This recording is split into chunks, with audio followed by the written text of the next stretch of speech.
Meus amigos, eu quero retomar para vocês o que nós trabalhamos nas lives anteriores, Isaías 61.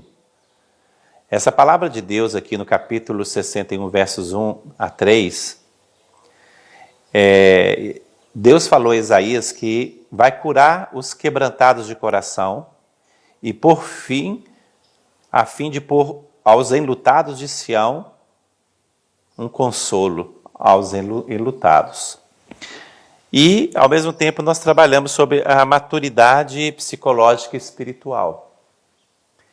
Então, nessa última live de janeiro, eu quero dizer a vocês que o projeto de vida meu pessoal, por exemplo, é um dia ser útil à igreja para poder acolher e dar um suporte aos vocacionados, aos seminaristas, aos irmãos padres, para que eles cada vez mais possam se sentirem mais felizes, né, no contexto da sociedade contemporânea tão fragmentada, porque eu e eles estamos lutando para ter saúde mental, mas a sociedade atual está muito fragmentada. E se nós, como instituição católica, não olharmos para os seminaristas, vocacionados e os padres diocesanos, vai ser difícil nós entendermos a contemporaneidade. A situação tem agravado-se cada vez mais, e isso tem provocado em mim e nos meus colegas um excesso de funções que não são adequadas para a nossa escolha. E essa preparação, por mais que o seminário como o nosso é qualificado, tem excelentes professores e formadores, nós precisamos avançar um pouquinho mais, com muita humildade, com muita simplicidade, potencializando as habilidades e as competências dos padres, colegas, que têm as suas capacidades e seu entendimento, que deve ter um lugar de escuta, um lugar onde tenha uma parceria, porque cada seminarista que chega no seminário, ele chega com um projeto de Deus, né, para cumprir a vontade de Deus, que inspirou aquele ser humano, aquele jovem, a ser padre. Então temos que ter pessoas que estejam dispostos a olhar essa vocação como um processo também de maturidade psicológica, onde, vindo de uma sociedade atual, onde as influências midiáticas e todas as influências sociais são muito fortes, é desleal, eu falaria isso. Hoje nós estamos, como Igreja Católica, numa sociedade sem ética e desleal, porque o próprio ser humano não está encontrando a si mesmo, e a saúde mental mundial é uma coisa grave e séria que não está agora na pauta dos grandes poderes do mundo. Ninguém está interessado, as organizações mundiais estão interessadas na saúde mental do ser humano. Estão interessados mais em outros projetos e estão dando prioridade a outros projetos e não à qualidade de vida do ser humano. Qualidade física, psicológica, de esporte, de lazer. Uma sociedade que possa todos serem contemplados com um bem-estar social, que todos possam ter direito, vez e voz. Então é necessário um diálogo profundo com pessoas técnicas e não com agora ouvir pessoas que acham que, falaram o que, disseram que, ou que chega com informações que são fake news e que são muito fortes. Não dá, às vezes, para acompanhar e para poder filtrar, discernir as informações que chegam. E parece que são tão ótimas e claras, e parece ser tão reais, que qualquer um cai. Temos que ser humildes. Existe um poder de manipulação tecnológica por trás de tudo que está acontecendo no mundo, na contemporaneidade, que se nós, igreja, como católicos, não tivermos alinhados a pessoas sérias, maduras e com saúde mental, porque às vezes o nosso assessoramento também precisa de um acompanhamento, porque talvez alguns assessores são excelentes, alguns conselheiros são excelentes, mas têm problemas de saúde mental. Então isso é muito grave, porque a gente é fácil acusar o pároco, ou acusar o bispo ou as autoridades, se aquele que o cercam, que deveriam ser pessoas de alto nível de confiança e ética, estão doentes mentalmente. né, estão comprometidos. Claro que as informações deles vai ser a partir do viés da doença que ele carrega. Pode ser o narcisismo, pode ser até mesmo transtornos graves, que é casos de psiquiatria, e que às vezes nos cercam e a gente não percebe, não detecta que aquela pessoa está comprometida. Ela traz em si marcas, e essas pessoas também precisarão de ajuda. Como então esse pode ser um assessor de uma autoridade ou eclesiástica, por exemplo? Como ter pessoas saudáveis para nos assessorar na administração paroquial? Quem diz que quem nos assessora e senta à mesa com a gente são os melhores lúcidos e esclarecidos para nos dar a dica? Então está tudo muito misturado, está tudo muito confuso. Chegam informações que parecem ser, e quando você aproxima não é aquilo. Então, ou a gente tem uma nova cultura de aproximação, de olhar. Por isso que, aparentemente, esse programa Café com Prosa, ele parece uma coisa ingênua, mas se você analisar por que Deus e eu, na minha inteligência, na minha capacidade, quis falar sobre Café com Prosa, que eu lembrei que os melhores momentos da minha família, e os melhores momentos mesmo, saudáveis da minha família, era em torno do fogão de lenha, com um bom café, um pão de queijo e um pão francês, aquele que a gente chama pão comum, e a gente comia. O papai trazia da padaria, a gente sentava ali e comia aquele pão, às vezes com manteiga, às vezes com margarina, ou às vezes até com nata, que a gente colocava um pouquinho de sal e passava no pão. E aquele momento ali era pouco, mas era um momento intenso de saúde, onde a afetividade ela não estava cruzada, ela estava harmonizada.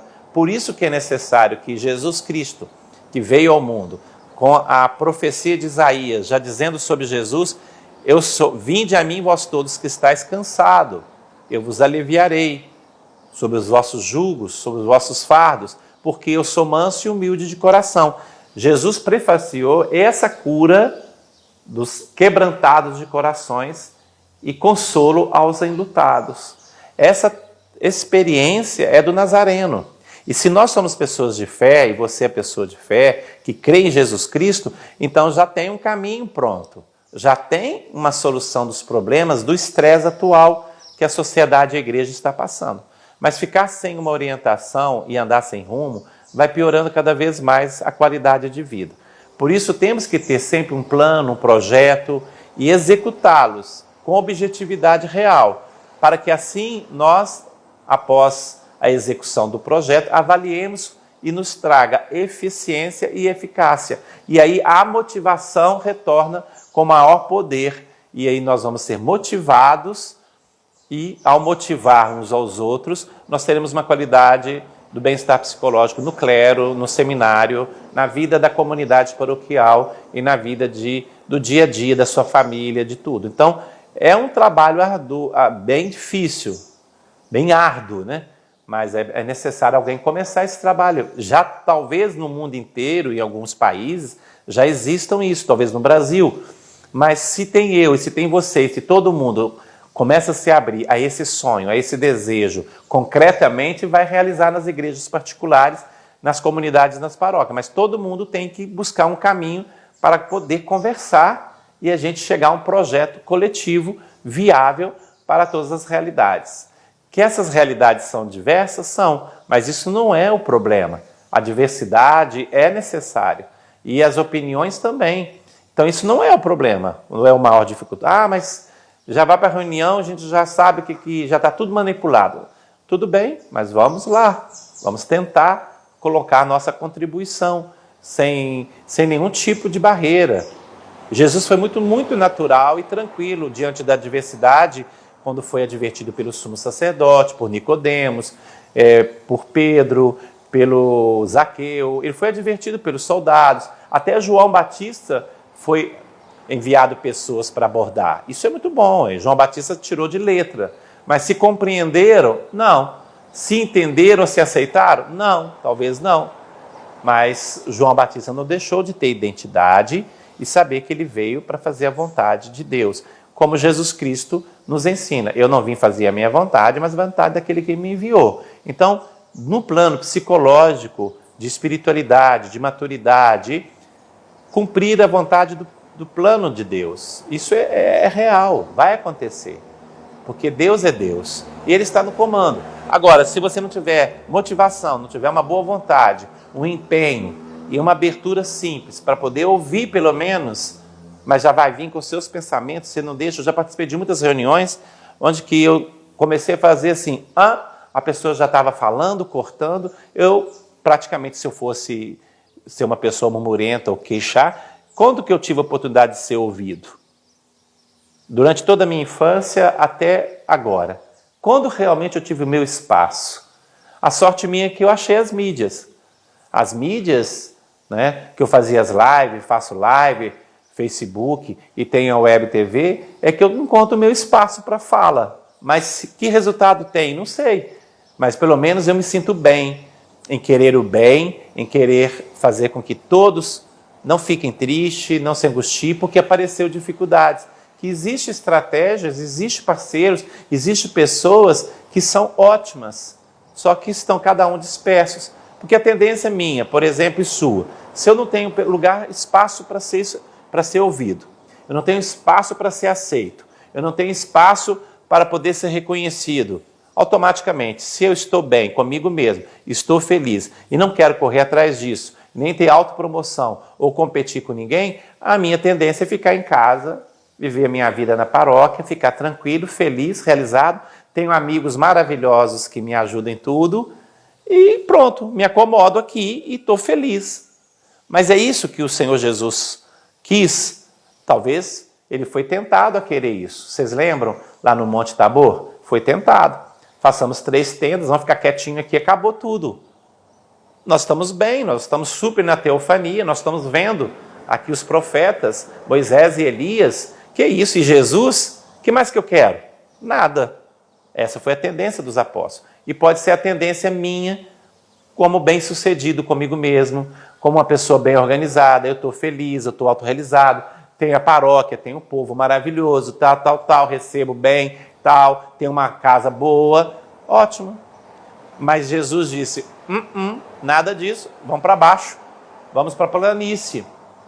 É ali que emergem os conflitos. Nós estamos aqui para poder nos estruturar, nos organizar nossos pensamentos. Agora vocês já viram que a realidade a realidade que era metafísica, invisível, transcendente, se fez presente nessa visão. Então, Moisés e Elias resume a lei e os profetas e eu sou o Filho de Deus. Então, vocês já sabem de tudo. Vamos descer agora e vamos enfrentar. Aí eles enfrentaram todos os dissabores, todas as decepções, mas sempre com a mesma coragem e o mesmo espírito. Pai, perdoa-lhes porque não sabem o que fazem. Então, essa é uma trajetória que as igrejas e todos nós, a comunidade paroquial, temos que buscar. Conte comigo, mas eu também não posso ir além daquilo que é a minha limitação. Eu sou padre, né? E aqui estou. Mas eu não posso ultrapassar, eu tenho que ter respeito por tudo aquilo que é uma estrutura paroquial. Por isso que eu respeito os leigos, a decisão das comunidades. Eu respeito. Tenho minhas ideias, minhas coisas, mas eu respeito, ouço. Não quer? Ótimo, eu vou ficar na casa paroquial. Para que muito trabalho? Para que mostrar que eu estou trabalhando? É o povo que tem que exigir e a gente trabalhar coletivamente, compartilhando. É isso que o Papa Francisco insiste nessa aproximação. É o coletivo. Não tem esse negócio, o povo tem que sentir o cheiro do pastor.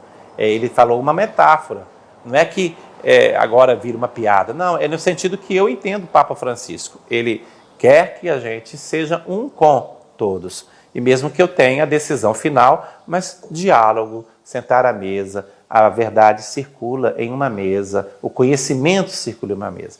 Por isso quero agradecer mais uma vez o patrocínio da Mineração Santa Rosa, obrigado por tudo.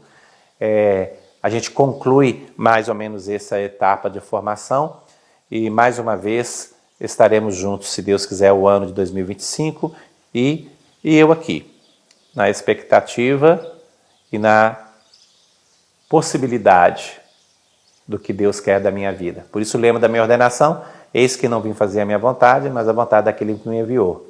João 6,38. Até a próxima, se Deus quiser.